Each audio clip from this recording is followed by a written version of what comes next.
디모데전서 2장 5절, 6절 우리 한 목소리로 같이 함께 읽어보겠습니다. 한 하나님이 계시고 하나님과 사람들 사이에 한 중재자가 계시니 곧 사람이신 그리스도 예수님이시라. 그분께서 정하신 때에 증언을 받기 위해 모든 사람을 위한 대속물로 자신을 주셨느니라. 아멘.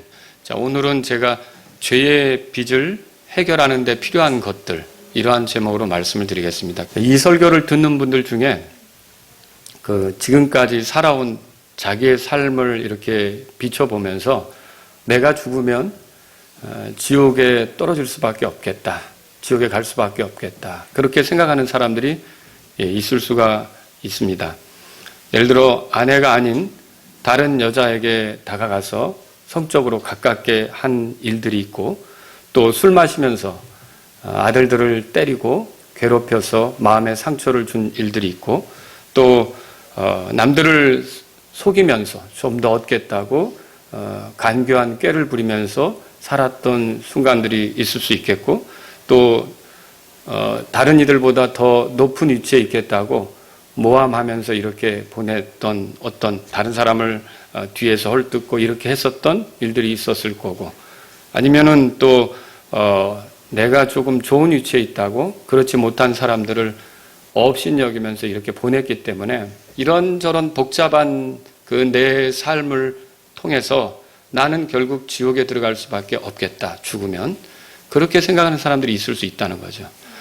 자, 그런데 그러면서도 아직은 살아있으니까, 아직은 죽지 않았으니까 뭘 하고 싶으냐면 어떻게 해서든지 그 죄를 지은 거에 대해서 좀 처리하고 싶은 거예요. 그러니까 죄의 빚이라고 할까요? 죄 문제를 해결해서 죄를 지었다면 그걸 좀 털어버리고 싶은 거예요. 그러면은 내가 지옥에 가는 일을 피할 수 있지 않을까.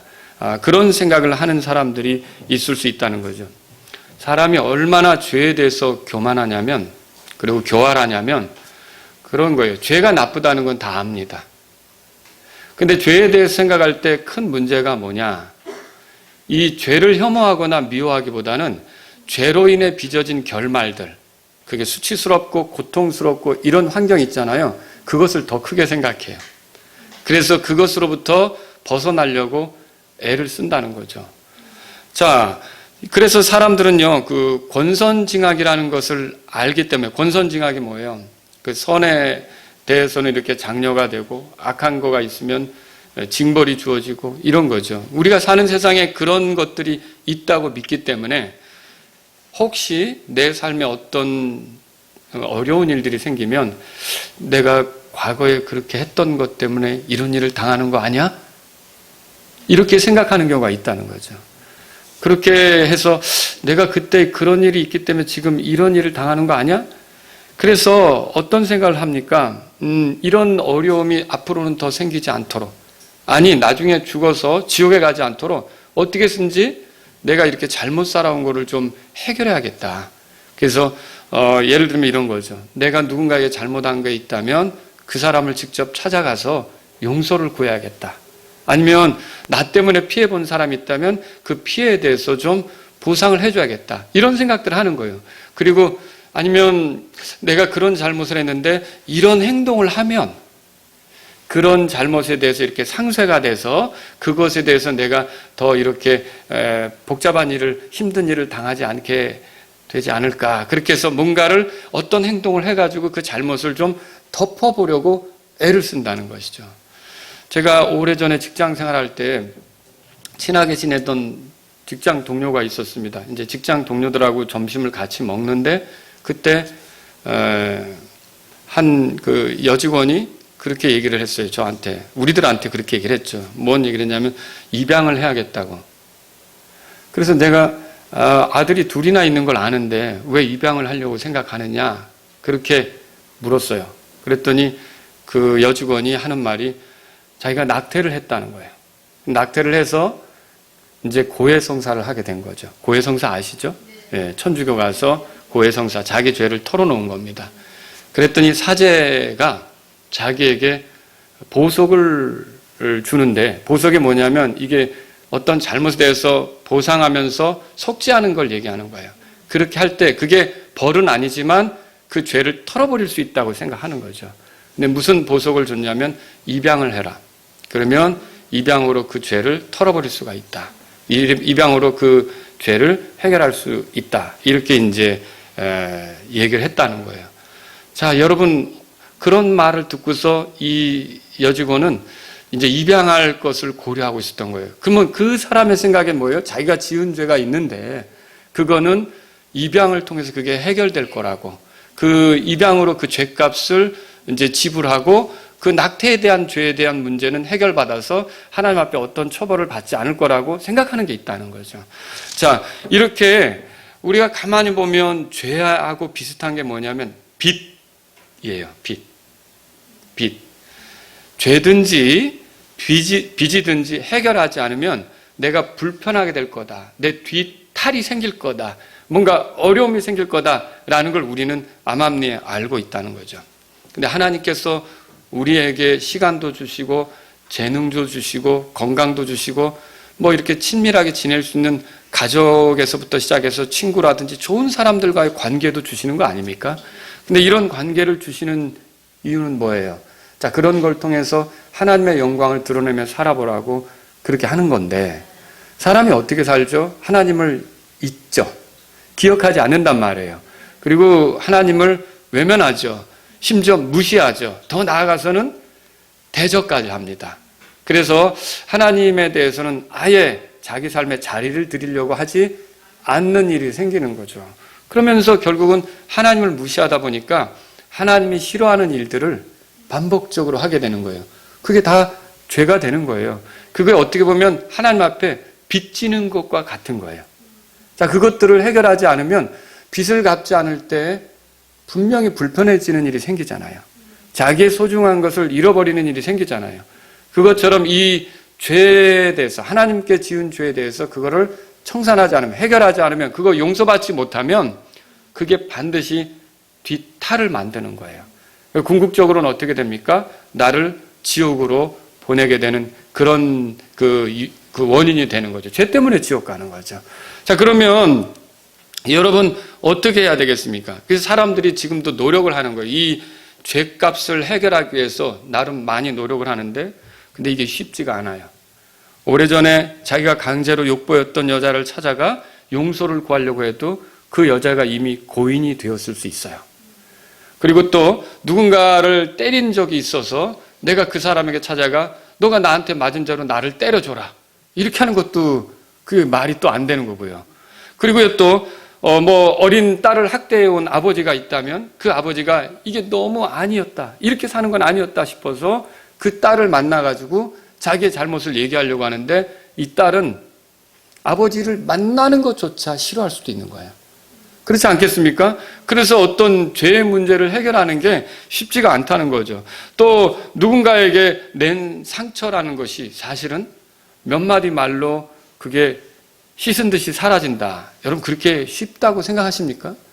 그렇지 않죠. 그 한 번 상처가 돼서 그게 그냥 1, 2년이 아니라 수십 년 응어리지고 살아왔는데 그것 때문에 어떤 일이 잘 안 되었을 수도 있고 뭔가 활동하는데 제약을 받았을 수도 있는데 어느 날 갑자기 나타나가지고 그때 미안했어. 나를 용서해줘.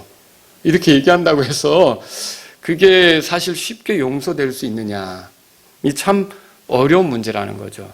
그래서 결국 사람은 자기가 노력해서 죄를 갚으려고 해도 다 갚지 못하고 죽게끔 되는 거예요.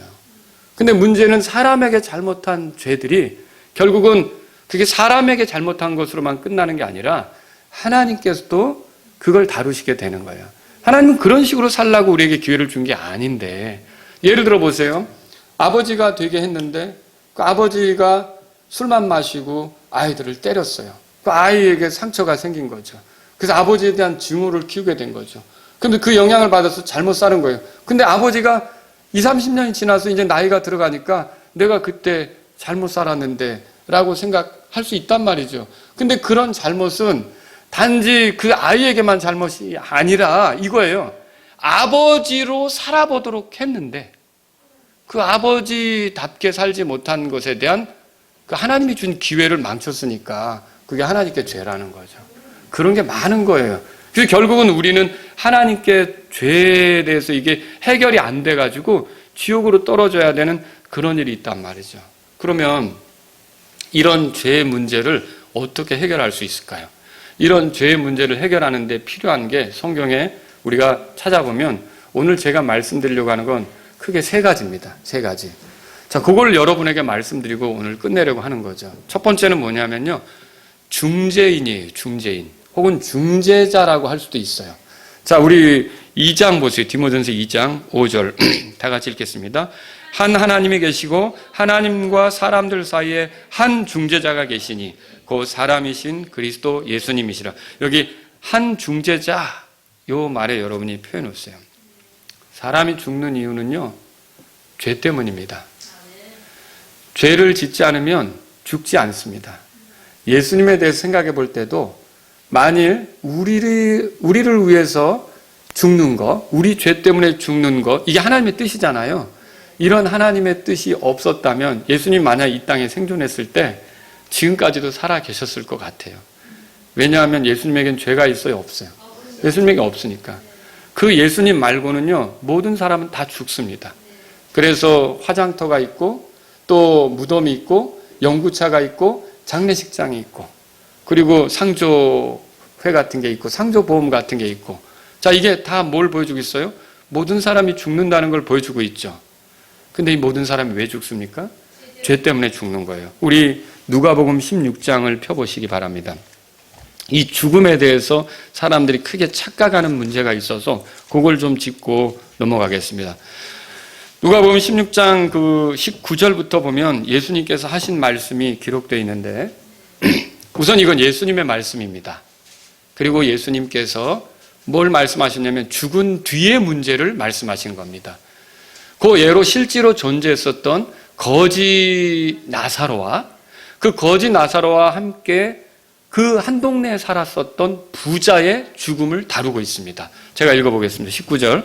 어떤 부자가 있었는데 그는 자주색 옷과 고운 아마포 옷을 입고 날마다 호화롭게 지내더라. 또 나사로라 하는 어떤 거지가 있었는데 그는 헌데투성이로 부자의 대문에 누워 부자의 상에서 떨어지는 부스러기로 배를 채우려 하더라. 또한 개들이 와서 그의 헌대를 핥더라. 자, 여기 부자가 나오고 19절에 20절에는 어떤 거지가 나오죠? 어떤 부자, 어떤 거지. 거지는 나사로라고 이름이 나와요. 자, 21절에 보면 부자의 상에서 떨어지는 부스러기로 배를 채우려고 하더라. 이거는 거지가 얼마나 비참한 생활을 했는지를 보여주고 있는 거죠. 22절 그 거지가 죽어 천사들에 의해 아브라함의 품으로 옮겨지고 그 부자도 죽어 묻히게 되었더라. 22절은 둘 다 죽었다는 얘기예요. 근데 이제 묻혔다는 말은 그래도 그 부자는 장례식을 좀 거하게 치렀다는 얘기죠. 예, 23절에 보세요. 그가 지옥에서 고통 중에 눈을 들어 멀리 아브라함과 그의 품에 있는 나사로를 보고, 그러면 여기 나사로를 봤다고 했으니까 지옥의 고통 중에 들어간 사람은 누굽니까? 부자죠, 부자. 24절에 보세요. 소리를 지르며 이르되 아버지 아브라함이여 내게 긍휼을 베푸사 나사로를 보내어 그가 그의 손가락 끝에 물을 찍어 내 혀를 서늘하게 하도록 하소서. 내가 이 불꽃 가운데서 고통을 받나이다. 굉장한 고통 중에 부자가 죽은 뒤에 굉장한 고통 중에 있게 됐다는 걸 보게 되죠. 그리고 25절 다 같이 읽겠습니다. 아브라함이 이르되 아들아 너는 내 생전에 너의 좋은 것들을 받았고 그와 같이 나사로는 나쁜 것들을 받았음을 기억하라. 그러나 이제 그는 위로를 받고 너는 고통을 받느니라. 사람들이 하는 착각이 뭐냐면요, 죽으면 다 끝난다 그냥 생각해요.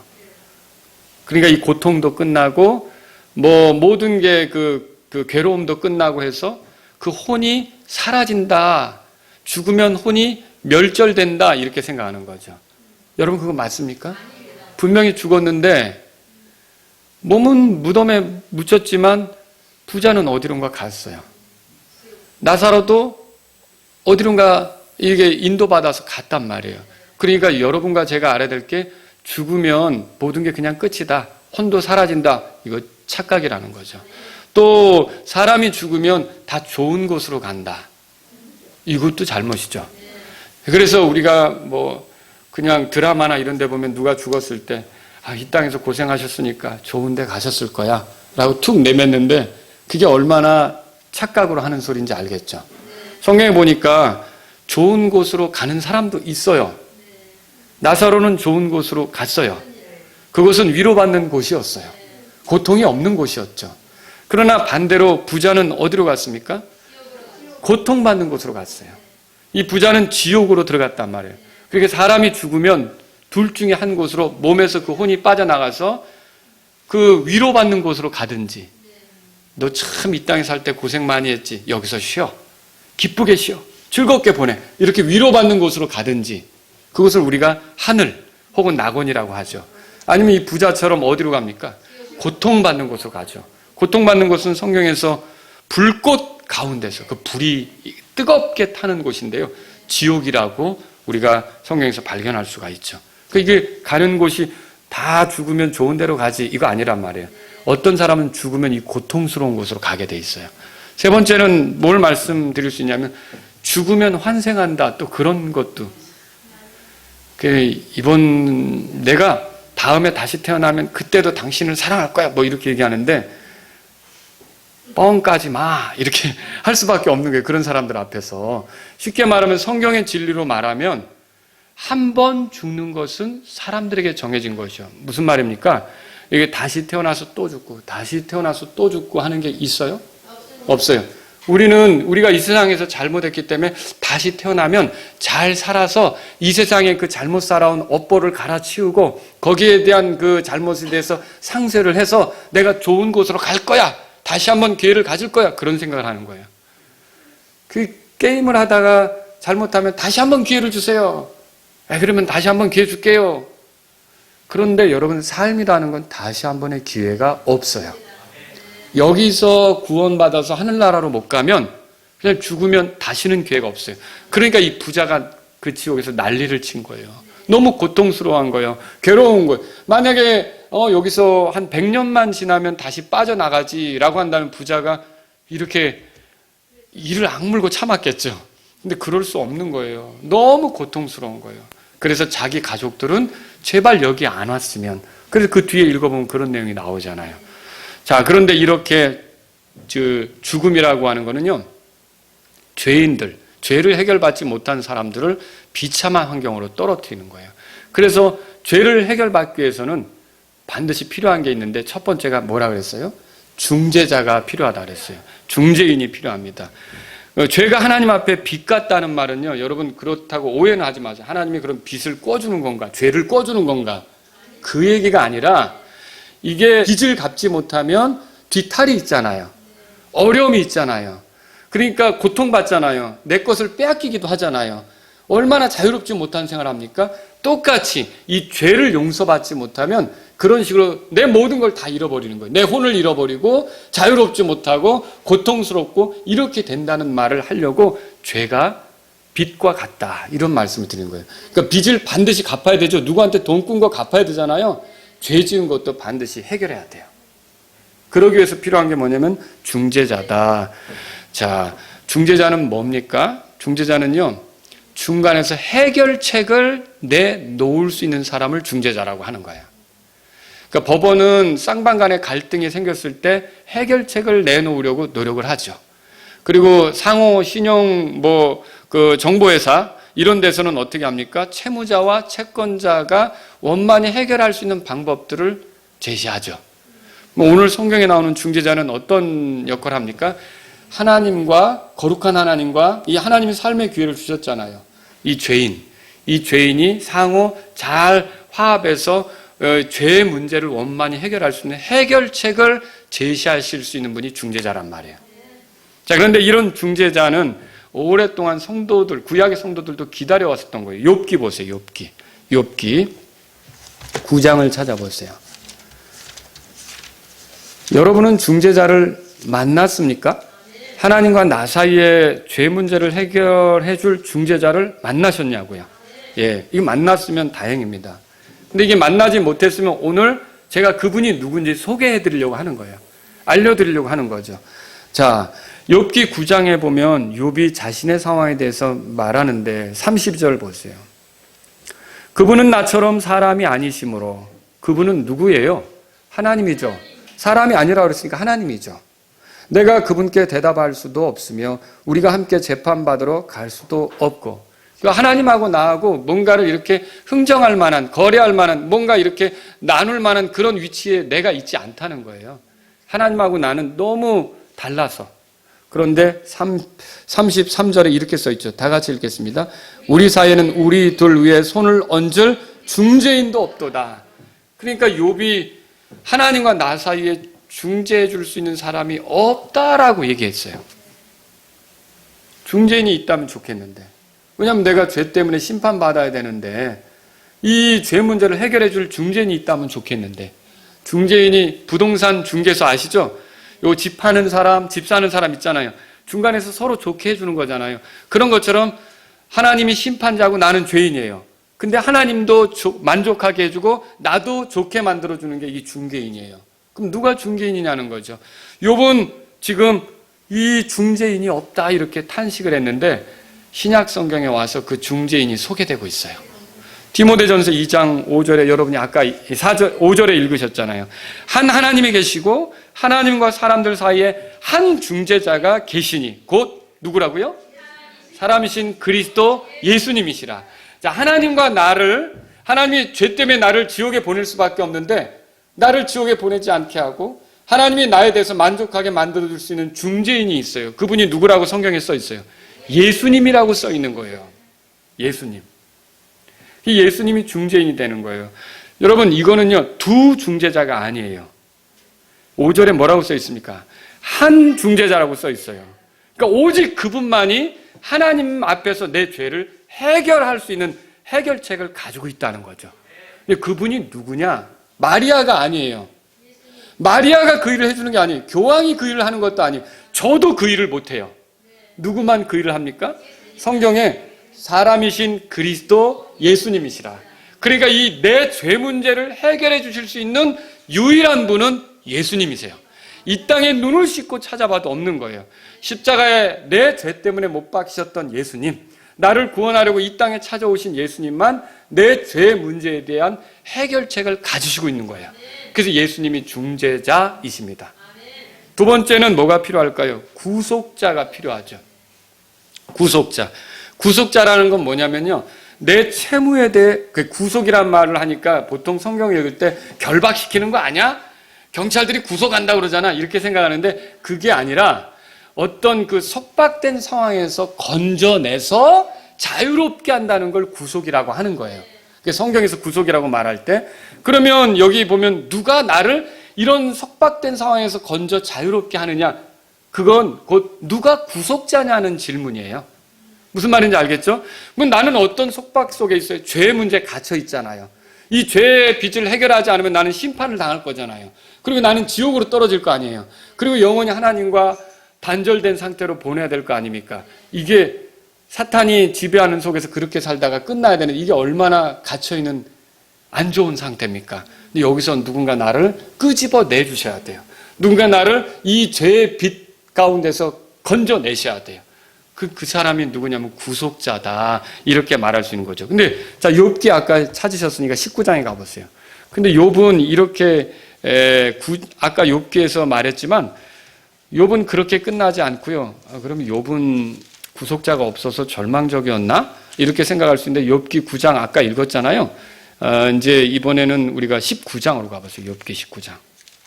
뭐라고 욥이 말하는가? 자, 25절. 이게 욥의 말이에요. 25절 다 같이 읽겠습니다. 욥은 언제적 사람이냐면요, 예수님이 태어나기 약 2000년 전 사람이에요.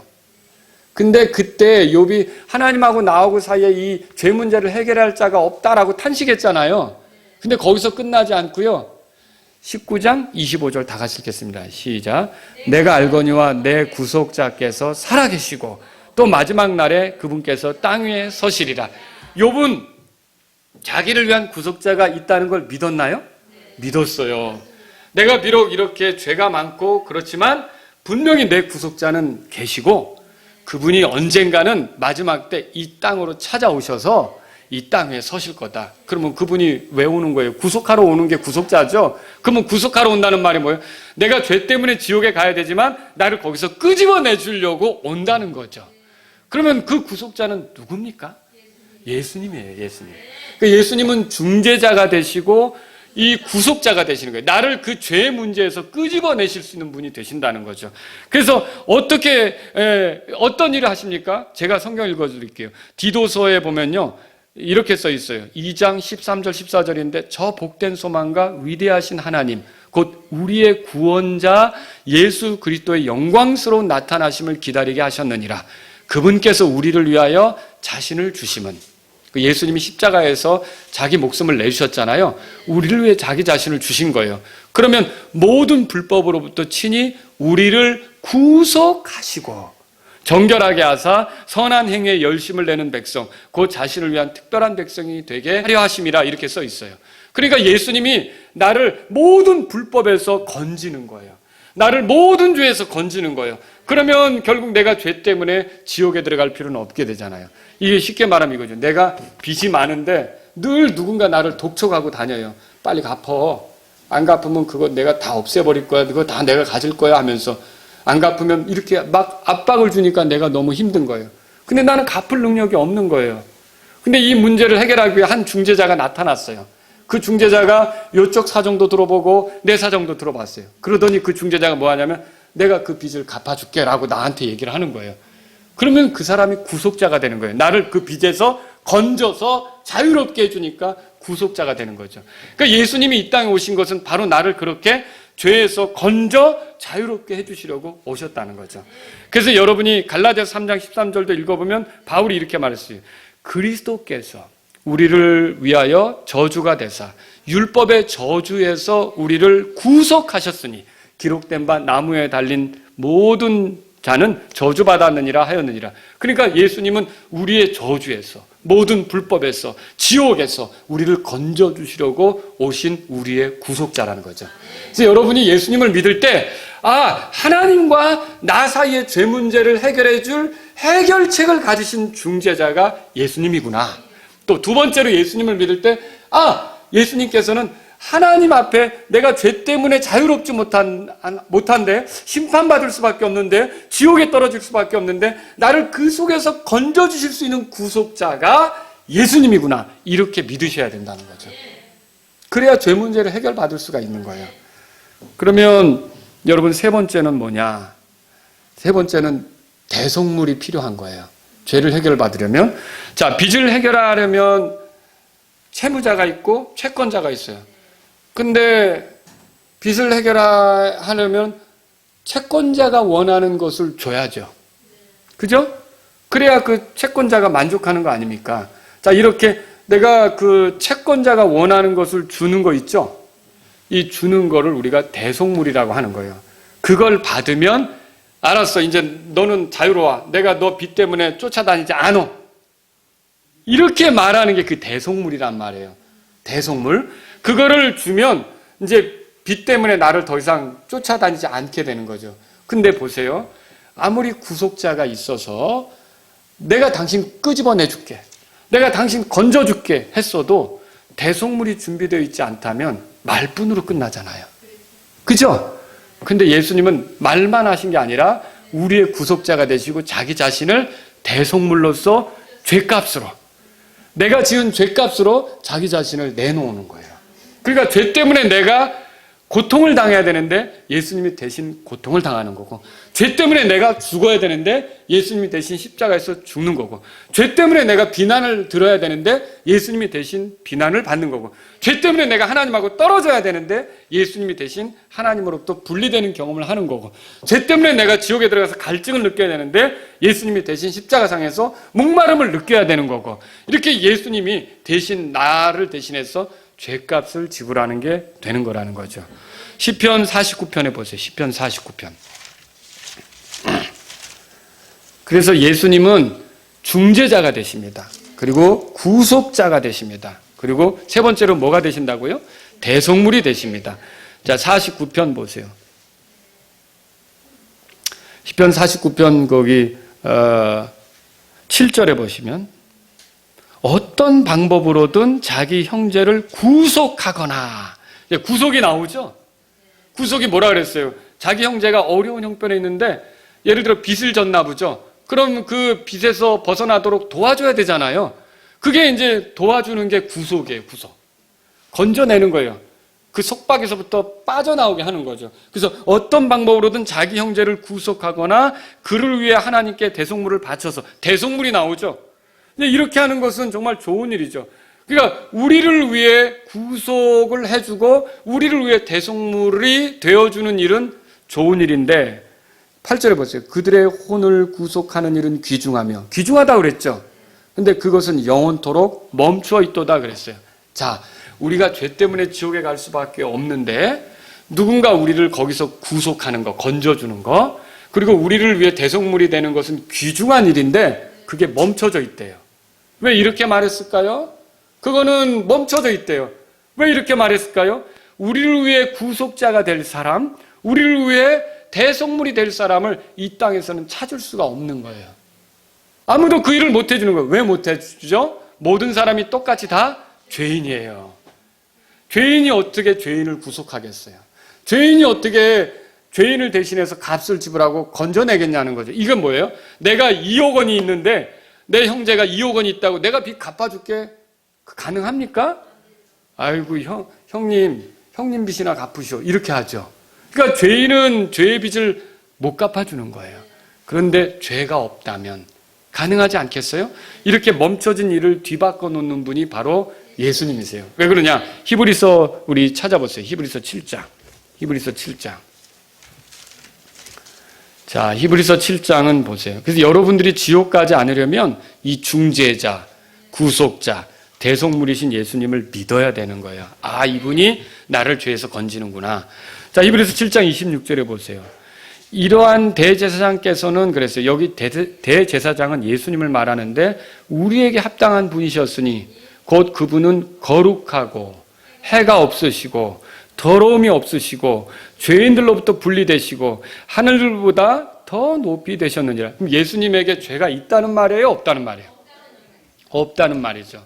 그러니까 예수님은 우리를 위한 대속물이 될 수가 있는 거예요. 자기 자신, 순결한 자신을 바쳐서 우리를 죄에서 건질 수가 있는 거죠. 27절에 다 같이 읽겠습니다. 시작.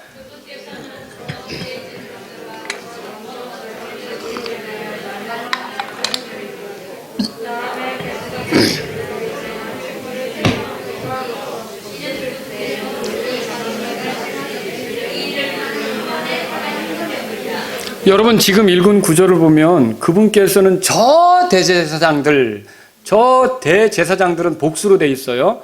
그럼 뭐냐면 구약시대 대제사장들. 그 대제사장들 같이 할 필요가 없대요. 그 구약시대 대제사장들은 이스라엘 백성을 위해서 이 백성의 죄를 용서해 주세요 하나님 하고 제사를 드릴 때 그 일을 하기 전에 먼저 자기를 위해 헌물을 드려야 돼요. 자기를 위해 희생물을 드려야 돼요. 왜요? 자기가 죄인이니까 자기 죄부터 씻어야 되잖아요. 자기 죄를 씻지 않고 남의 죄를 씻어주겠다? 안 되잖아요. 그러니까 구약의 대제사장들은 다 먼저 자기 죄부터 해결하는 희생물을 드렸던 거예요. 그런데 지금 이 대사장, 이러한 대제사장, 이분은 그럴 필요가 있어요? 없어요? 없다고 돼 있죠. 왜 없어요? 그분에게 죄가 있어요? 없어요? 없죠. 예수님은 죄가 없는 분이에요. 근데 이 땅에 찾아오셨어요. 왜요? 여러분을 구원으로 인도하려고, 지옥에 가지 않게 하려고, 죄들을 용서받게 하려고, 그리고 자기가 죄가 없는데 깨끗한데 죄인인 우리를 대신해서 십자가에서 죽으신 거예요. 그러니까 그분의 죽음, 특히 그분의 피 흘림은 우리의 죄값으로 지불된 거예요. 잘못은 내가 실컷 이 세상을 살면서 저질러 놨지만 그것대로라면 지옥에 갈 수밖에 없지만 예수님은 그 죄의 빚을 청산하겠다고 스스로가 대속물이 되신 거죠. 이거 받고 더 이상 죄에 대해서 말하자면 심판받지 않도록, 그러니까 자기 자신을 희생물로 하나님 앞에 드리신 분이 된 거라는 거죠. 마가복음 10장에 찾아보세요. 마가복음 10장. 그래서 예수님은 자기 자신을 소개하면서 대속물이다 이렇게 이제 말하죠. 마가복음 10장. 자, 찾으셨으면 45절 우리 같이 한번 읽어보겠습니다. 10장 45절 시작. 사람의 아들은 섬김을 받으러 오지 아니하고 도리어 섬기며 자기 생명을 많은 사람의 대속물로 주려고 왔느니라 하시니라.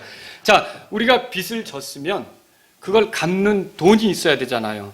그래야 내가 그 빚 때문에 고통당하지 않죠. 그죠? 그것처럼 내가 죄를 졌으면 그 죄값을 갚아야 되는 거예요. 그래야 내가 죄 때문에 지옥 가지 않죠. 그런데 누군가 나타나서 내 빚에 해당하는 그 돈을 갚아주면 고마운 일이잖아요. 그런 것처럼 예수님 오셔서 뭘 했냐면 내 죄에 대한 빚을 갚겠다고 그분 스스로 내 죄값이 되신 거예요. 그 십자가에서 대속물로 나를 그 죄에서 건지는 대속물로 죽으신 거죠. 여러분, 그래서 이 예수님을 믿으면 어떤 일이 벌어지겠습니까? 모든 죄들을 하나님 앞에서 용서받는 거예요. 착한 일 한다고 용서되는 게 아니에요. 봉사활동한다고 용서되는 게 아니에요. 예수님을 믿으면 그 예수님이 대속물이 돼서, 그러니까 아무리 빚을 내가 갚는다고 해도 말뿐이고 돈을 안 주면 빚 안 갚은 거잖아요. 그런 것처럼 내가 아무리 착한 일하고 엉뚱한 일을 해도 하나님이 원하는 대속물을 내가 하나님께 이렇게 드리지 않으면 용서받지 못하는 건데, 예수님은 나에게 그 대속물, 하나님이 원하는 대속물이 되시겠다고 찾아오신 거란 말이죠. 그래서 여러분과 제가 예수님이 대속물이라는 걸 믿어야 되는 거죠. 디모데전서 2장 6절에 가보세요. 그래서 오늘 본문 말씀에 이렇게 써 있죠. 같이 읽어보겠습니다. 그분께서 정하신 때에 증언을 받기 위해 모든 사람을 위한 대속물로 자신을 주셨느니라. 그렇죠. 예수님이 이렇게 대속물로 자기를 주신 것이죠. 여러분, 다른 이들을 괴롭히며 살았다면 반드시 그 사람도 괴롭게 되어야 합니다. 하나님의 공의가 그래요. 그리고 다른 이들을 울부짖게 했다면 그 사람도 울부짖어야만 하는 거예요. 하나님의 공의가 그래요. 그리고 다른 이들을 고통스럽게 했다면 그 사람도 역시 고통을 당해야 되는 거예요. 그게 하나님의 공의예요. 누군가를 두렵게 했다면 그 사람도 두려움에 떠는 순간이 있어야 되는 거예요. 하나님의 공의죠. 누군가를 이를 갈게 한 적이 있다면 그 사람도 이를 갈고 슬피 우는 일이 있어야 되는 거예요. 그런데 만일 이런 잘못에 대해서 만약 죄값을 지불했다면 그런 일을 당할 필요가 있어요, 없어요? 그거 없어요. 근데 죄값은 나에게 없어요. 나는 그걸 갚을 능력도 안 돼요. 죄로 말하면 엄청난 죄를 지으면서 산 거예요. 그리고 목사님이 도와줄까 봤더니 목사님도 똑같이 죄인이에요. 저 사람도 큰일이에요. 임 목사도 큰일이에요. 그리고 또 누구를 보니까 저 사람 좀 착하게 살지 않았나 보니까 그 사람도 또 죄인이에요. 죄인 아닌 사람이 있어요? 아무도 없어요. 그러니까 우리는 다 지옥으로 떨어질 수밖에 없는 거예요. 근데 하나님이 우리를 사랑하셔서 구원자를 보내신 거예요. 하나님과 우리 사이에 중재하는 일을 하도록 구원자를 보내신 거예요.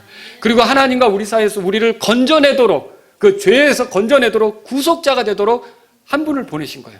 그리고 그 사람이 우리를 위해 죄값이 되어 죽게끔, 대속물이 되게끔 하려고 그 사람을 보낸 거예요. 여러분, 그 사람이 누굽니까? 예수님이에요. 이 예수님이 나를 위한 중재자, 나를 위한 구속자, 나를 위한 대속물, 내 죄 때문에 놀라운 일을 하신 분, 나를 죄에서 벗어나게 하신 분이라고 믿으면 하나님께서는 그 사람을 어떻게 하느냐? 다 용서해 주세요. 다 용서해 주세요. 그 사람은 자기 죄 때문에 지옥에 갈 필요가 없게 되는 거예요. 왜냐하면 하나님은 이미 예수님을 통해 그 사람의 죄값을 다 받았기 때문에, 대속물인 예수님을 통해 그 사람의 죄값을 다 받았기 때문에 너의 죄는 다 용서됐고 내가 기억하지 않아. 너는 하늘나라로 들어와. 이렇게 하시게 된다는 거죠. 여러분, 그래서 우리가 이 예수님을 나의 중재자, 구속자, 대속물로 믿어야 되는 거죠. 그럼 왜 예수님은 이런 일을 했을까요? 왜 이런 일을 했을까요? 에베소 1장 7절에 보세요. 에베소 1장 7절에. 왜 예수님이 이런 일을 하죠? 사랑하셔서 그렇게 한 거죠. 자, 7절 다 같이 읽겠습니다. 그 사랑하시는 자 안에서 우리가 그분의 풍성한 은혜에 따라 그분의 피를 통해 구속 곧 죄들의 용서를 받았도다. 죄들의 용서를 받았다, 이렇게 말해요. 여러분, 죄들의 용서를 받았습니까? 용서받은 사람은 천국 가는 거예요. 근데 아직도 용서받지 못한 사람은 오늘 제가 가르쳐준 대로 이 예수님의 피로 구속받는다. 예수님이 죽고 부활하심으로 내가 죄에서 건져진다. 예수님이 나를 위한 대속물이다. 내가 죄의 빚을 잔뜩 졌지만 예수님이 죽어서 그 죄의 빚을 갚아주셨다. 이렇게 믿으시란 말이죠.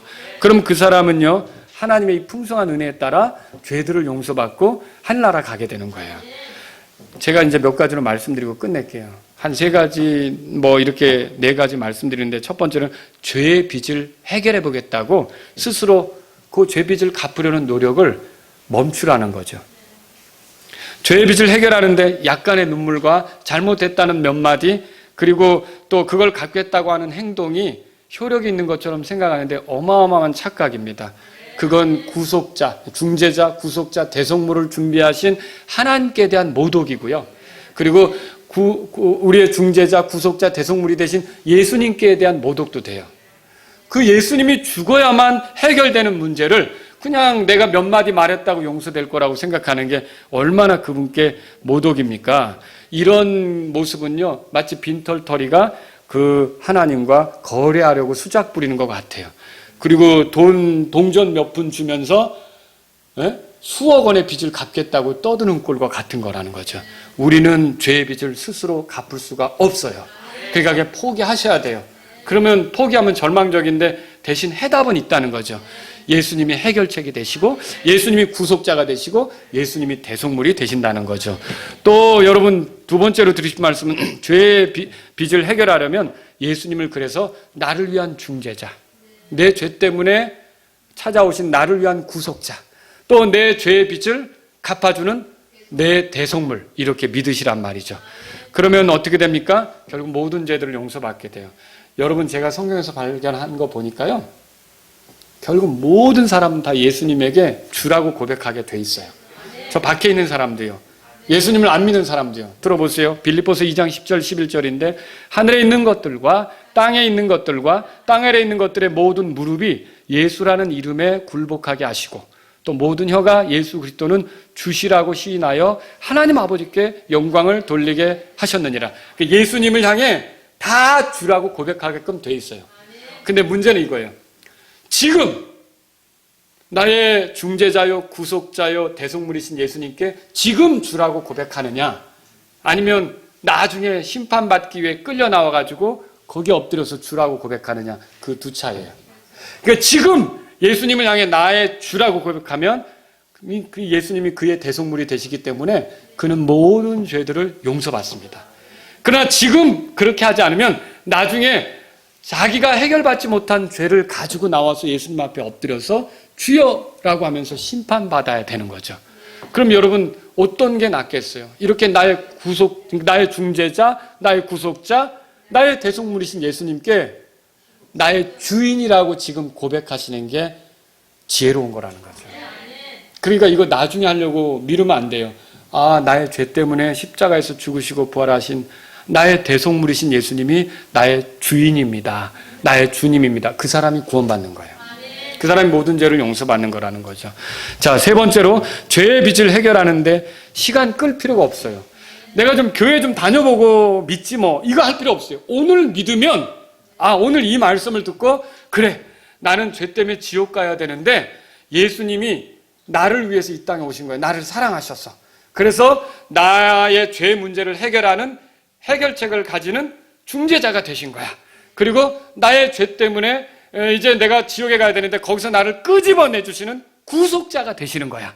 그리고 그렇게 하기 위해서 말로만 한 게 아니라 실제로 대속물이 돼서 십자가에서 내 죄값을 지불하겠다고 처참히 죽고 찢기시고 피 흘리셔서 나를 건져내시는 거야. 이제 살아계신 예수님은 나의 주님이셔. 이걸 미룰 필요 있습니까? 미룰 필요 없습니다. 오늘 믿으면 여러분은 모든 죄들을 용서받는 거예요. 근데 놀라운 일이요, 만일 죄의 빚을 해결받지 못한 채 죽잖아요. 그러면 이 땅에 살았을 때, 여러분 그 부자에게 그 아브라함이 그랬잖아요. 너는 살았을 때 좋은 거 받지 않았냐, 그죠? 근데 말하자면 이 땅이 고통스럽고 어떤 사람은 지옥 같다 뭐 이렇게 얘기를 해도 결국 저 지옥으로 들어가게 되면요, 그래도 이 땅이 좋다고 느껴질걸요? 그렇죠? 그 모든 죄들을 용서받고 하늘나라 간 사람은 어떨까요? 이 땅이 아무리 좋아도 지옥 같은 곳이 맞구나, 훨씬 더 좋구나, 이걸 느끼겠죠. 여러분은요, 더 좋은 곳으로 갈 길이 열린 거예요. 근데 굳이 그거를 죽은 다음에 해결하지? 그건 늦어요. 지금 예수님을 나의 구원자입니다, 십자가에서 흘리신 피로 나를 깨끗하게 해주셔서 감사합니다. 예수님께서 나의 주인이십니다. 이러면 그 사람은 하나님이 약속하셨어요. 그냥 모든 죄들을 용서받게 하세요. 그래서 더 이상 지옥에 갈 필요가 없게 하는 거죠.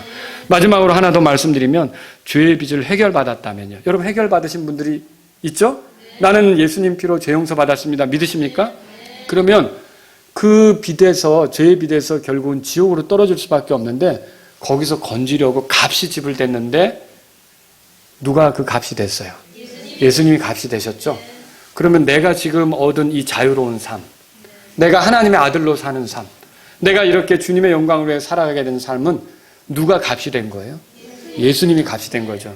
여러분, 예수님이 싸구려입니까? 예수님이 얼마나 고귀한 분입니까? 예수님은 하나님이세요. 그런데 사람이 되신 분이에요. 이 엄청난 그 가치가 있는 분이 나를 지옥에서 건지겠다고 찾아오셔서, 죄에서 건지겠다고 찾아오셔서 내 값이 되어주셨다면 이제 나는 어떻게 사는 게 필요합니까? 그 값에 어울리는 삶을 사는 게 필요하지 않습니까? 그죠? 그 값을 해야 되는 거죠. 그것이 우리의 나머지 삶이라고 생각하고, 나의 중재자요, 나의 구속자요, 나의 대속물이 되신 예수님의 값에 맞게 내 삶을, 나머지 삶을 살기를 원합니다. 저와 여러분들이 그렇게 되실 수 있기를 바랍니다. 기도하겠습니다. 오늘 이 말씀을 들으신 여러분 가운데, 하나님, 저는 지옥에 갈 수밖에 없는 죄인인데 내 죄 문제를 해결받을 수가 없었는데, 이 죄 문제를 해결하려고 노력해도 한계가 보이지 않았는데, 오늘 저는 말씀을 통해서 해답을 찾았습니다. 예수님은 이 해결책을 가지신 하나님과 나 사이의 중재자입니다. 예수님은 죄에서 나를 건지고 지옥에서 나를 건지는 나의 구속자입니다. 예수님은 이렇게 나를 위한 대속물로서 내 죄값을 다 지불하신 분입니다. 예수님은 이제부터 나의 주님입니다. 나의 구원자입니다. 여러분, 혹시 이렇게 믿으면서 나아가실 분이 계십니까? 여러분, 그렇다면 이 시간 기도하십시오. 지금부터 예수님은 나의 주님입니다. 나의 구원자입니다. 지금부터 예수님께서 내 죄를 해결하신 분으로서 내가 예수님을 위해 살아야 할 그런 사람입니다. 여러분, 이런 분이 있다면 기도하십시오. 또 오늘 여러분은 이렇게 죄 때문에 절망적인 나를 위해, 보세요, 중재자가 되시고 구속자가 되시고 대속물이 되신 게 얼마나 귀한 일입니까? 내가 주님의 값에 어울리게 남은 인생을 살기를 원합니다. 그런 분이 있다면 기도하시기 바랍니다.